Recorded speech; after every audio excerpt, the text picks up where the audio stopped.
옆 사람과 인사하겠습니다. 당신은 내 생애에서 내 가슴을 뛰게 하는 유일한 한 사람입니다.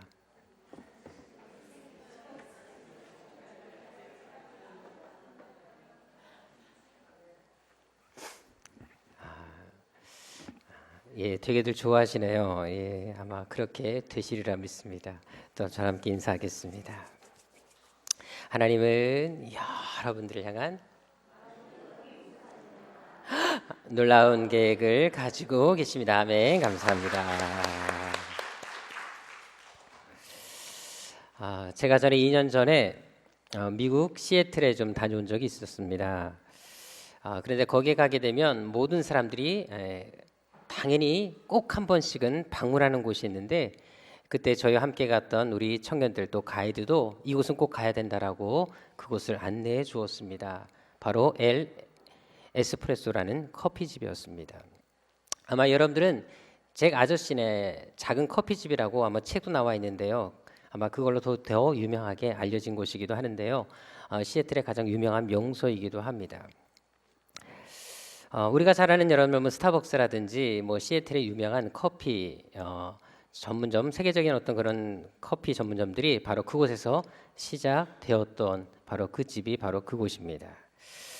근데 여러분들 그곳에 가서 제가 깜짝 놀랐던 게 뭐였냐면, 저는 정말 큰 기대를 가지고 갔었는데 커피 그 집이 너무나 작다라는 것을 발견하게 됐습니다. 한 반평 남짓하는 곳이었고요. 테이블도 2개밖에 없었습니다. 그래서 저는 너무 다 크고 대단할 줄 알고 갔는데 너무나 작아서 되게 거기서 의아했는데, 놀랍게도 사람들이 너무 많았습니다. 물어보니까 눈이 오나 비가 오나 항상 이렇게 사람들이 많다고 합니다. 저도 이제 사람들이 너무나 많이 줄을 서 있어서 저도 얼떨결에 서서 그 커피를 먹기 위해서 한번 서 보았습니다. 사실 저는 커피를 마시지 않는데 하도 유명하다 그러니까 맛이 너무 궁금하더라고요. 그래서 한동안 기다린 다음에 결국 제 순서가 돼서 저도 커피를 사서 이제 먹게 됐습니다. 그런데 여러분들 맛이 어떤 줄 아십니까? 제가 지금까지 먹어본 그 어떤 커피와도 비교할 수 없을 정도로 맛이 똑같았습니다.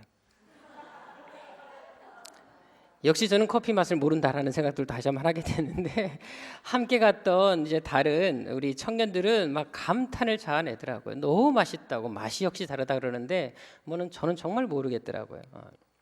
근데 중요한 건 뭐냐면 그 에스프레소의 어떤 성공 비결이 어디 있는지 혹시 아십니까? 바로 그 커피집을 차렸던 잭이라는 그 주인의 커피에 대한 열정 때문에 그 성공을 하게 되었다는 얘기를 듣게 됐습니다. 이분은 커피를 너무나 좋아했다 그래요. 근데 자기가 좋아할 뿐만 아니라 자기가 직접 만든 이 커피를 사람들에게 나눠주는 것을 너무 좋아했다고 합니다. 그래서 나눠주는 것에 대한 기쁨을 가지고 사람들에게 계속 커피 맛을 제공하는 그런 삶을 살았다 그래요. 심지어 자기가 나중에 이제 가게가 잘 돼가고 직원을 뽑을 때에도 아무나 뽑은 것이 아니라 정말 커피를 좋아했던 손님 중에서 이 커피 직원을 뽑았다고 합니다. 다시 말해서 이 사람이 그 작은 가게를 가지고도 구멍가게 신화를 이룰 수 있었던 가장 큰 원인에는 바로 커피에 대한 열정이 있었기 때문에, 그리고 사람들에게 나눠주는 그 간절한 마음, 그 열정이 있었기 때문에 이것이 가능했다라는 것을 듣게 되었다라는 것입니다. 제가 전에 인터넷에서 30대 후반에 임희성이라는 한 청년의 성공 신화를 또 본 적이 있었습니다. 한번 이 시간 사진을 잠깐 보도록 하겠는데요. 바로 이 청년 얼굴입니다. 어떻게 보면 되게 젊은 청년인데, 여기 옆에 글씨가 써 있는 것처럼 전국 판매왕 1위라고 나와 있는데, 이것이 뭐냐면 이 사람이 자동차를 판매하는 영업사원인데, 이 사람은 하루 한 대꼴로 차를 판다고 합니다. 여러분들, 오죽하면 현대에서 창립 이래 최고 기록을 갱신한 인물로도 알려지기도 했습니다. 그렇다고 이 사람이 뛰어난 원래 스킬이라든지 인맥을 가지고 있었던 사람도 전혀 아니었습니다. 이 사람도 역시 직장이 없어서 주유소에서 알바하면서 살았던 사람인데, 이 자동차 판매업을 하면서 이 사람이 나름대로 정말 열심히 하면서 고객을 관리하면서 결국은 성공 신화를 이루었던 사람이었습니다. 근데 중요한 건 뭐냐면 이 사람이 또 영업했던 그 장소가 서울 수도권이 아니라 충남 공주였었습니다. 큰 무대도 아닌데도 불구하고 작은 무대에서 이런 성공 신화를 이루었다라는 것입니다. 그런데 그 비결이 뭔지 아십니까? 성공 비결에 대해서 기자가 묻자 이 사람이 이렇게 주저없이 대답을 했습니다. 저는 목숨을 걸고 영업을 합니다. 나는 한 번도 현대차의 직원이라는 생각을 해본 적이 없습니다. 내가 바로 현대차 주인이고 주인으로서 내 물건을 판다는 심정으로 고객을 대했습니다. 라고 말을 했습니다. 실제로 자동차 영업을 하면서 이 사람은 고객에 대해서 정말 주인을 섬기듯 정말 최선을 다해서 관리를 했다고 합니다. 특별히 이제 고객이 이제 한번 차를 사고 기회가 되면 한번 놀러 오란 말을 하잖아요. 그러면 그 말을 그대로 실천해서 꼭 방문을 했다고 합니다. 또 몸이 아픈 고객이 이제 있게 되면 주저없이 과일을 사들고 직접 병문안까지 가면서 고객을 챙겼다고 합니다. 눈이 오거나 비가 오면 혹시나 모를까 전화해서 안부 전화를 또 드렸다고 합니다. 그래서 여러분들 이 사람은 하루 평균 200통 이상의 전화를 돌렸다는 것입니다. 지금은 그래도 핸드폰 요금제가 무제한이 있어서 괜찮지만 이 사람이 그 무제한이 나오기 전까지 하루 전화비만 50만 원 이상이 나왔다고 할 정도로 고객 관리를 철저히 했다고 합니다. 바로 이것이 그로 하여금 성공하게 된 비결, 원인이었다는 것을 제가 듣게 됐습니다. 그가 마지막으로 했던 말이 있습니다. 이렇게 말을 하더라고요. 하찮은 일은 없습니다. 어떤 직업이든 자기를 사랑하고 목숨을 거는 열정을 가지면 반드시 성공합니다. 라고 말을 했습니다. 결국 이 사람의 성공 비결도 그가 가진 뜨거운 열정이 있었기 때문에 그것이 가능했다는 것입니다. 그래서 여러분들 성공한 사람들이라든지 꿈을 이룬 사람들의 모든 공통점 한 가지를 보게 되면 그들 안에는 남다른 열정이 있었던 것을 발견할 수 있다는 것입니다. 그것은 오늘 본문을 통해서도 발견할 수가 있습니다. 오늘 본문은 예수님께서 12제자를 선택하시고 부르시는 사건에 대해서 기록하고 있습니다. 그런데 오늘 본문에 보면 유일하게 눈에 띄는 열정을 지닌 한 사람을 발견할 수가 있다는 것입니다. 이 사람이 얼마나 뜨거운 열정을 지녔는지 그 사람 이름 앞에 열심, 열정이라는 수식어가 붙어 있는 것을 발견할 수가 있습니다. 누구입니까? 바로 15절에 나와 있는 셀롯인 시몬이 바로 그 사람이었습니다. 여러분들이 잘 아는 대로 예수님 당시는 이스라엘이 로마의 지배하에 있었습니다. 그래서 사람들 중에 특별히 로마로부터 해방받고 싶어 하는, 그래서 민족 해방을 부르짖고 로마에 대항하는 민족 결사들이 있었습니다. 우리나라 말로 하면 독립군 같은 사람들이 있었다는 것입니다.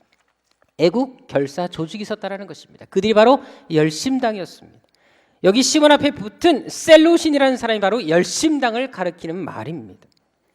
바로 이 열심당 시몬이 바로 그 사람이었다는 겁니다. 그런데 문제는 그들의 사고가 너무 극단적이고 과격했다는 사실입니다. 항상 이 사람들은 몸에 칼을 품고 다녔습니다. 그래서 칼을 품고 다니다가 로마의 주요 인사들이 보이거나 특별히 로마에 아첨하는 유대인 그리고 이스라엘 사람들을 착취하는 세리 같은 사람들을 보게 되면 그냥 가서 칼로 찔러버리고 암살을 하고 군중 속에 사라져버리는 사람들이 바로 이 열심당원들이었습니다. 그래서 당시 로마 정부의 지명수배를 받은 사람들이 바로 열심당원이었다는 사실입니다. 실제로 이제 AD 70년에 로마가 이제 이스라엘을 멸망시키는 이제 큰 사건이 벌어지게 되는데 바로 그 로마가 이스라엘 멸망시키게 됐던 그 주 원인도 바로 이 열심당원들이 제공했던 것을 찾아볼 수가 있습니다. 그리고 로마군과 이제 마지막 전쟁에서 이 마사다라는 그 항쟁했던 장소가 있는데요. 거기서 열심당원들이 끝까지 로마군과 정을 하게 됩니다.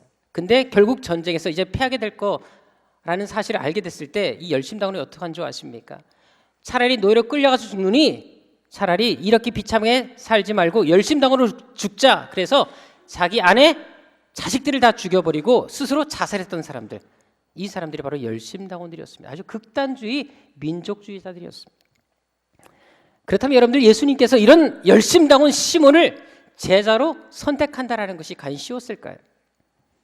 더구나 당시 예수님은 종교 지도자들에게 주목받고 있는 상황이었습니다. 그런 상황에서 열심당 시몬을 제자로 삼다라는 것은 상당히 위험 부담이 클 수밖에 없었던 일이었습니다. 그런데도 주님은 이 시몬을 12제자의 한 사람으로 선택했다라는 사실입니다. 게다가 여러분들 예수님께서 시몬을 제자로 선택하게 되면 또 어떤 문제가 발생하게 됩니까? 제자들 안에 큰 갈등이 생길 수밖에 없었습니다. 왜? 예수님의 제자 중에 또 누가 있었습니까? 바로 마태가 있었기 때문에 그렇습니다. 이 마태는 어떤 사람이었습니까? 바로 세리였습니다. 한마디로 마태는 시몬에게 암살 1순위 대상이었다는 것입니다. 그렇다면 얼마나 갈등이 심했을까요? 절대 용서할 수 없는 아주 미움의 극에 달해 있는 세리 마태가 함께 무리에 있습니다. 물과 기름처럼 절대로 섞일 수 없는 두 사람이 함께 있었다는 것입니다. 그런데도 예수님 그것을 아시면서까지 이 시몬을 제자로 선택하셨다는 사실입니다. 그렇다면 왜 예수님께서는 제자를 중에 이 시몬을 선택하신 것일까요? 사실 우리는 시몬에 대해서 그렇게 많이 알지 못합니다. 왜냐하면 성경 어디를 봐도 시몬에 대해서 기록한 곳이 단 한 군데도 없습니다. 특별히 여러분들 예수님의 12자 이름이 등장하는 곳 외에는 이 시몬에 대해서 어떤 행적이라든지 어떤 모습이 전혀 나타나지 않고 있습니다. 그래서 시몬에 대해서 어떤 별명이 붙었냐면 성경에 한 번도 나오지 않는 제자라는 별명이 붙어 있을 정도입니다. 그래도 다른 제자는 적어도 어떤 사건에 연루돼서 한 번은 언급되는데 이 시몬만큼은 전혀 언급되어져 있지 않다라는 것입니다. 특별히 이 12제자 중에 이름 순서를 보십시오. 거의 막바지에 가룟유다와 함께 거의 막바지에 등장하는 것을 찾아볼 수가 있습니다. 다시 말해서 이 시몬은 주목받는 인물이 아니었다라는 것입니다. 오히려 베드로였던 시몬은 맨 앞자리에 있는데 이 셀로신 시몬은 맨 뒷자리에서 말석을 차지하는 사람이었다는 것입니다. 그런데도 예수님께서는 이 사람, 주목받지 못했던 사람, 정 문자 같은 사람을 제자로 선택했다는 것입니다. 더구나 여러분들 예수께서 제자를 뽑으실 때 어떻게 뽑으십니까? 우리 본문 6장 12절 13절에 보십시오. 그냥 뽑은 것이 아니었어요. 제비께서 뽑은 것이 아니었다라는 것입니다. 이따가 우리가 이제 체육대회를 하게 될 텐데 이제 분홍팀, 하늘팀 이렇게 두 팀을 나누게 될 거예요. 손수건 갖고 이제 팀을 나누게 되는데 그 팀을 나눌 때 역시 우리는 제비를 뽑게 됩니다. 그래서 제비를 가지고 이제 사람을 뽑게 되는데 이렇게 뽑으면 그냥 확률적으로 2분의 1 중에 하나 뽑게 되는 것이 아니겠습니까? 근데 예수님은 그렇게 제비 뽑기로 사람 뽑은 것이 아니었다라는 겁니다. 어떻게 뽑으셨다고요? 밤새도록 철야기도 하면서 기도하던 중에 하나님이 감동 주시는 사람, 수많은 제자들 중에서도 다시 뽑고 또 뽑은 사람들이 12제자였다라는 것입니다. 그만큼 예수님은 신중하게 기도하시면서 영적인 분별을 가지고 이 시몬을 뽑았다라는 것입니다. 그렇다면 예수님께서 왜 이런 문제 소지가 많은 사람, 이렇게 정말 몸에 칼을 품고 다니는 사람, 극단주의자를 예수님께서는 제자로 선택하신 것일까요? 그것은 바로 그가 셀로신, 바로 열심당이었기 때문에 그렇다라는 사실을 알 필요가 있습니다. 오히려 예수님은 그가 열심당이기 때문에 그를 제자로 선택하신 것입니다. 왜? 그의 안에 남들이 가지지 않은 특별한 열정이 있었기 때문에, 그 열심이 있었기 때문에 그를 선택하신 것입니다. 비록 지금은 잘못된 열정이지만, 비록 어긋난 열심을 가지고 있지만 언젠가는 그 가진 열정, 열심이 하나님을 위해서 아름답게 사용되어질 때 그가 얼마나 위대하게 쓰임받을 줄 아셨기에 하나님이, 예수님이 그를 제자로 선택하신 것입니다. 여기서 우리가 한 가지 짚고 넘어갈 것이 있습니다. 하나님은 열정이 없는 사람보다는 차라리 잘못된 열정이라도 그런 열정을 품고 있는 사람을 선택하시고 쓰시기를 원하는 사실을 알 필요가 있다는 것입니다. 왜? 그 열정이 하나님께 사로잡히게 될 때 그 사람이 어떤 일을 감당해야 될지 우리는 알 수 없기 때문에 하나님 바로 그런 열정의 사람들을 쓰시기를 원한다는 사실입니다. 그래서 주님은 시몬을 선택하신 것입니다. 그의 안에 내재된 그 열정을 아셨고, 바로 그 열정이 주를 위해 사용될 때 얼마나 큰 영향을 끼칠 수 있는 것을 아셨기에 그 열정을 주를 위해 사용하라고, 그 열정을 주를 위해서 헌신하라고 그를 선택하신 것입니다. 실제로 그가 나중 어떤 인생을 사는 줄 아십니까? 비잔틴 역사가 니세포루스라는 사람이 있습니다. 그 사람의 그래도 이 시몬이 언급되어져 있습니다. 또한 사도들이라는 책이 있는데 그 책에도 이 사람의 행적이 나와 있습니다. 또한 성경 백과사전에도 이 시몬의 일생이 나와 있는 것을 찾아볼 수 있습니다. 거기 보게 되면 모두 공통적으로 하는 이야기가 있습니다. 바로 이 시몬은 예수를 위해서 소아시아뿐만 아니라 북부 아프리카까지 가서 복음을 전한 것을 찾아볼 수 있습니다. 심지어 저 먼 영국까지 가서 복음을 전하는 사람인 것을 찾아볼 수가 있습니다. 여러분들 20세기에 세계 가장 많이 복음을 전했던 나라가 있습니다. 세계 선교에서 가장 큰 획을 그었던 나라, 바로 영국이라는 사실을 아십니까? 근데 그 영국인의 가슴에 이 복음의 뜨거운 불을 붙였던 사람이 바로 누구였다고요? 이 열심당 시몬이었다는 사실을 알 필요가 있습니다. 그래서 여러분들 영국인들은 지금도 영국의 크리스찬들은 12제자 중에 특별히 셀롯인 이 열심당 시몬에 대한 애착을 가지고 있다는 사실을 아십니까? 결국 그가 가진 열정이 수많은 사람들에게 감동과 도전을 준 것입니다. 이처럼 열정은 전염성이 있습니다. 다른 사람에게 큰 영향을 끼치고 사람들을 변화시키는 힘이 있다는 것입니다. 그래서 주님은 그런 열정을 품은 시몬을 선택하신 것입니다. 그렇다면 우리도 시몬 같은 그 열정을 품을 수 있는 사람이 되어야 되지 않겠습니까? 이제 사진 또 한 장을 보도록 하겠습니다. 지금 여기 보게 되면 여러분들 BMW 차에 한 손을 올려놓고 한 발을 들고 있는 사람들의 모습을 발견하게 됩니다. 이것은 중개사 했던 큰 행사 중에 하나였었습니다.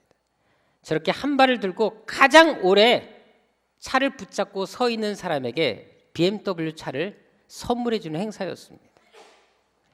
갑자기 저런 걸 들으니까 나도 한번 해보고 싶다라는 마음이 들질 않습니까? 중요한 것은 뭐냐면 여러분들 차를 얻기 위해서 여성들까지도 합세했다는 것입니다. 역시 여자들이 무섭습니다. 근데 중요한 건 뭐냐면 이제 전반전이 지나고 후반전이 갔을 때는 어떻게 그 행사를 진행했냐면 까치발로 서게 했습니다. 그리고 뒤꿈치에다가 밀가루를 뿌려놔가지고 뒤꿈치에 밀가루가 닿으면 실격하는 걸로 해갖고 이제 하게 됐습니다. 여러분 생각해 보세요. 여러분들이 까치발로 다른 사람이 떨어질 때까지 끝까지 버틴다고 생각해 보십시오. 오늘 체육대회 때 우리 한번 교회차 갖다 놓고 한번 저거 해보도록 하겠습니다. 그래서 끝까지 버틴 사람에게는 제주도 3박 4일 여행권을 티켓을 주는 걸로 한번 해볼까요? 근데 여러분들 얼마나 힘든지 생각해 보세요. 까치발로 지금 몇 시간을 버티는 것입니다. 근데 다음 장 보여주시겠습니까? 이 사람이 결국은 1등을 해서 저 BMW 차량을 선물을 받게 됐습니다. 이 사람이 버틴 시간이 7시간 26분이었습니다.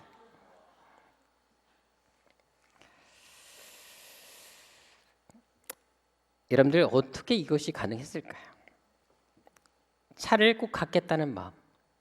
다시 말해서 차에 대한 열정이 없이는 절대 일을 이룰 수가 없습니다. 이것을 보면서 전 그런 생각을 했어요. 야, 세계 얼마나 수많은 차들이 있습니까? 근데 그 차 한 대를 얻기 위해서 7시간 26분을 까치발로 서 있는 저 사람을 생각해 보시라는 것입니다. 여러분 차 한 대를 얻기 위해서 저런 열정을 쏟아내는데 영원한 천국을 소유하기 위해서 우리는 어떤 열정을 쏟아내야 되겠습니까? 영원한 생명을 주시는 우리 주님, 그 주님을 위해서 우리가 7시간 아니 단 70분이라도 하나님 앞에 그런 시간을 드릴 수 있는 사람들이 되어야 되지 않겠습니까? 오늘 본문의 시몬을 다시 보십시오.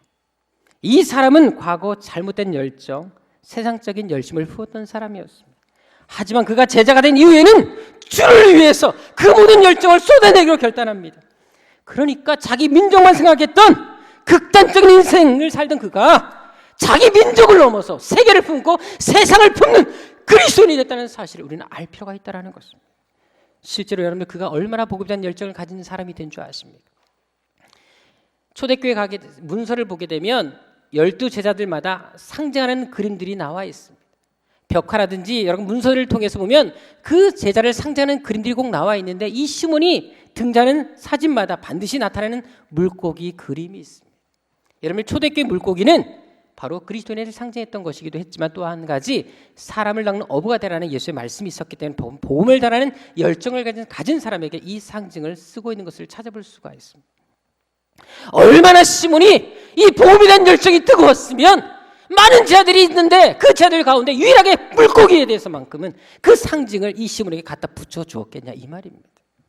다시 말해서 그는 전 생애를 생명을 살리는데 복음을 전하는데 인생을 바쳤다. 사람을 낚는 어부로서 인생을 사는 삶을 살았다라는 것을 초대교회 문서를 통해서 발견할 수 있다라는 것입니다. 실제로 그는 나중 페르시아까지 건너가서 복음을 전합니다. 그리고 그곳에서 복음을 전하다가 톱으로 허리가 잘려서 순교를 당합니다. 그래서 그의 동상 같은 걸 보게 되면 그가 톱을 든 모습을 볼 수가 있습니다. 영광의 모습입니다. 복음을 전하기 위해서 허리까지 잘려가는 그 고통을 감수하면서까지 복음을 전했던 사람, 정말 세상적으로 잘못된 열심을 보던 그가 주를 위해 아름답게 이 열정을 쏟아낼 때 이렇게 하나님 앞에 위대하게 쓰면서 삶을 살게 됐다는 것을 우리는 알 필요가 있다는 것입니다. 그래서 우리가 어떤 열정을 품어내느냐, 그리고 누구에게 그 열정을 쏟아내느냐가 참으로 중요하다는 것입니다. 돈을 벌기 위해서, 먹고 살기 위해서 열정을 쏟아낼 것이 아니라 정말 썩어질 것을 위해서가 아니라 영적인 영원한 것을 위해서 우리가 그 열정을 쏟아낼 때 하나님은 여러분들을 통해서도 놀라운 일을 해내실 수 있다는 것을 이 시간을 통해서 우리는 배워야 한다는 사실입니다. 그뿐만이 아닙니다. 그의 위대함이 또 무엇인 줄 아십니까? 사도행전에 나타냈듯이 그는 세리 마태하고도 교회 사역을 함께하는 것을 찾아볼 수가 있습니다. 분명 열심당이었던 그였지만, 가장 증오했던 세리 마태였지만 마가의 다락방에서 함께 기도하는 것을 찾아볼 수 있다는 것입니다.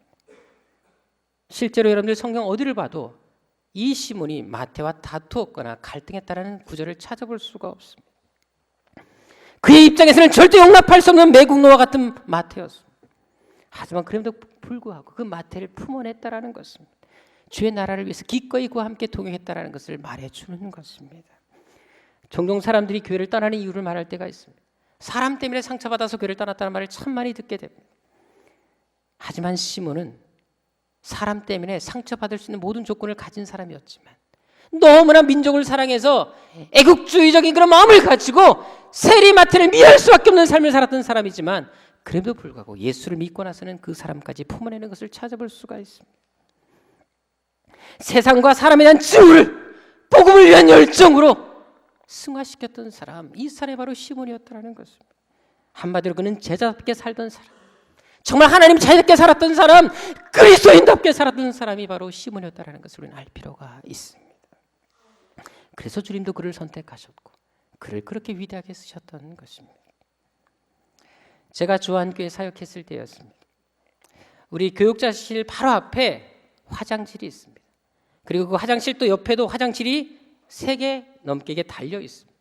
근데 그 3개 달린 화장실보다 교육자실 바로 앞에 있는 화장실 1개를 우리 목사님들은 주로 사용했습니다.